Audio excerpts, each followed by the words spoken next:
মিমি কষ্ট হচ্ছে, তোমার কষ্ট হচ্ছে?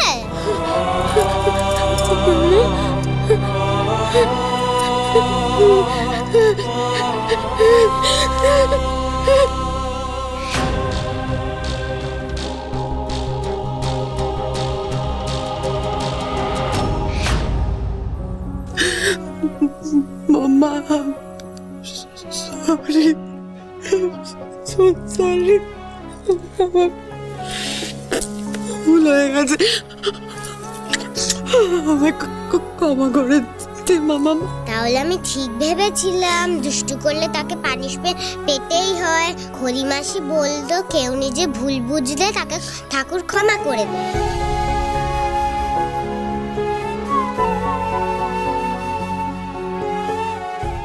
ঠাকুর ক্ষমা করলেও তোর খড়িমাসি বোধহয় আমায় কোনোদিনও ক্ষমা করতে পারবে না।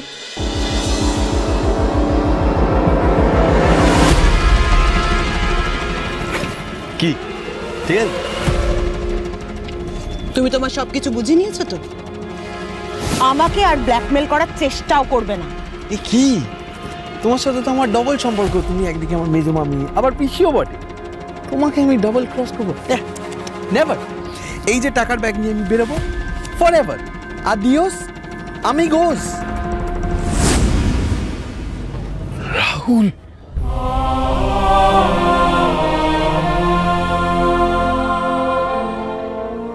রাহুল, এতদিন বাদে তোর সঙ্গে আমার দেখা হলো। তুই আমার সঙ্গে একটাও কথা বলবি না বাবা? আমি এখানে নিজের স্বার্থে এসেছি, পুরনো সম্পর্ক ঝালিয়ে নিতে না। আর যারা আমাকে স্বেচ্ছায় ফেলে চলে গেছিল তাদের সাথে কথা বলার ইন্টারেস্ট আমার নেই। বাবা, তোর কোথাও ভুল হচ্ছে রাহুল।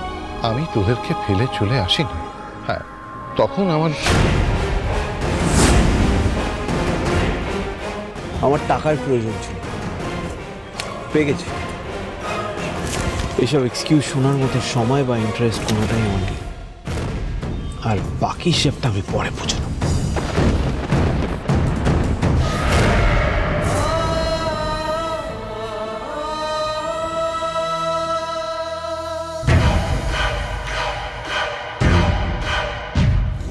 দাদা, তোর ছেলে এই পেপারসগুলো এনে দিয়েছে। এবার যা করতে হবে তোকেই করতে হবে। এগুলো দিয়ে এমন পেপারস রেডি কর যাতে ঈশা একটা সই করলে সব আমার হয়ে যায়। এগুলো তুই কি করছিস কি দেবী? অন্যায় করতে করতে এত নিচে নেমে যাচ্ছিস যেখান থেকে ফেরার কোনো রাস্তা নেই। ফিরতে আমি চাইও না দাদা, ফিরতে আমি চাই না। আমি শুধু চাই ওই সিংহরায়দের থেকে বদলা নিতে, যারা আমাদের দুই ভাই বোনের জীবন একেবারে শেষ করে দিয়েছে। কারণ আমরা সাধারণ মধ্যবিত্ত বাড়ির মানুষ ছিলাম। সেই অপমানটা তুই ভুলে যেতে পারিস দাদা, আমি পারবো না। আমি এই অপমান ভুলতে পারবো না, কারণ আমি তোর মতো এত মহান নই। ঠিক আছে, তুই যদি পেপারস রেডি করতে পারিস ওকে, আর যদি না করতে পারিস তাহলে নো প্রবলেম। আমি পেপারসটা অন্য যে কাউকে দিয়ে রেডি করিয়ে নেব। অন্য কেউ কাজটা করলে না আমি কিছু জানতে পারবো, না দেবীকে আরো বড় অপরাধ থেকে আটকাতে পারবো। তাই আপাতত আমার শেষ অবধি ওর সঙ্গে থাকা ছাড়া আর কোনো উপায় নেই। ঠিক আছে দেবী, তুই যেমন চাইছিস তেমনই হবে। কিন্তু দেবী, ঈশা তো এখন লকআপে, ওর সাইন।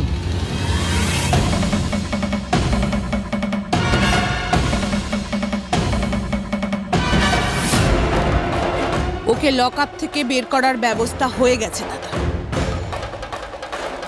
কারণ শেষ দানটা জিততে হলে ঈশাকে লকআপ থেকে বেরোতেই হবে।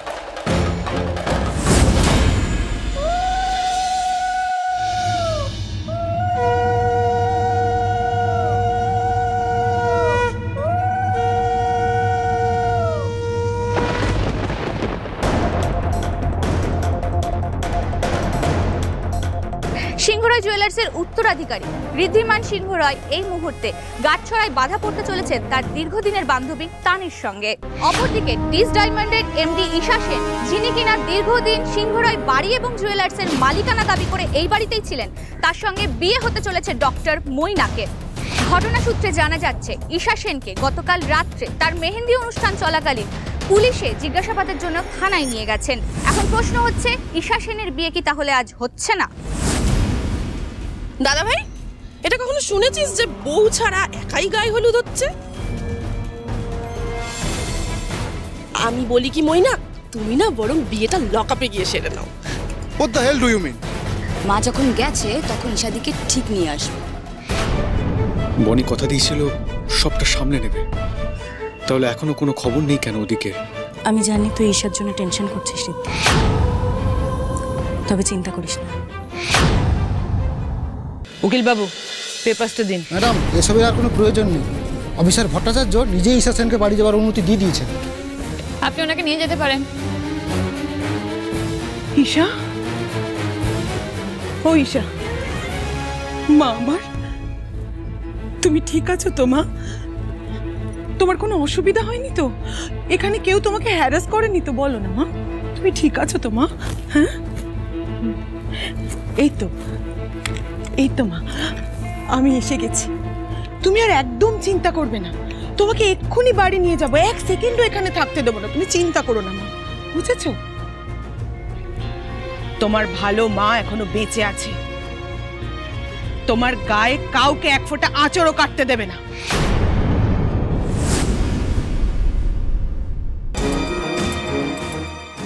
ঈশা, কষ্ট হয়েছে না এখানে খুব? শোনা, আপনি আসুন।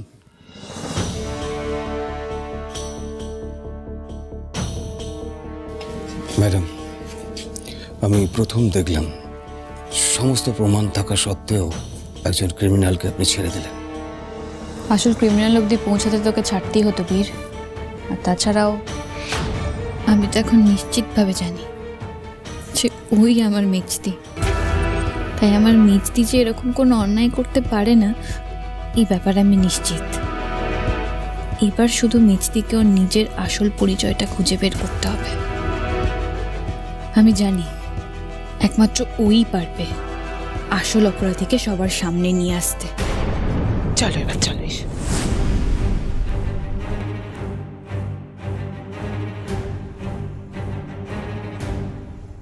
ভালো মা, আমি জানি তুমি আমাকে খুব ভালোবাসো। তুমি আমার জন্য সব করতে পারো, তাই না? হ্যাঁ, পারি তো। তুমি তো শুধু আমার হবু বৌমা নও, তুমি আমার মেয়ে ঈশা। আজ তোমার জীবনে কত বড় একটা দিন। আমার মৈনাকের জীবনে তুমি প্রবেশ করতে চলেছো। দেখবে আজ থেকে সবটা ভালো হবে, আর কিচ্ছু খারাপ হবে না। এবার তো চলো, মৈনাক কিন্তু গায়ে হলুদের জন্য অপেক্ষা করছে। চলো চলো। ভালো মা, আমি একটা শর্তেই বিয়েতে ফিরবো। ভালো মা। শর্ত? কি শর্ত? আমি চাই তুমি আমার সাথে সিংহরায় বাড়িতে এসো। বিয়ের সমস্ত নিয়ম কানুন তুমি নিজে দাঁড়িয়ে থেকে পালন করবে। আমি তবে এই বিয়েতে বসবো। ভালো মা।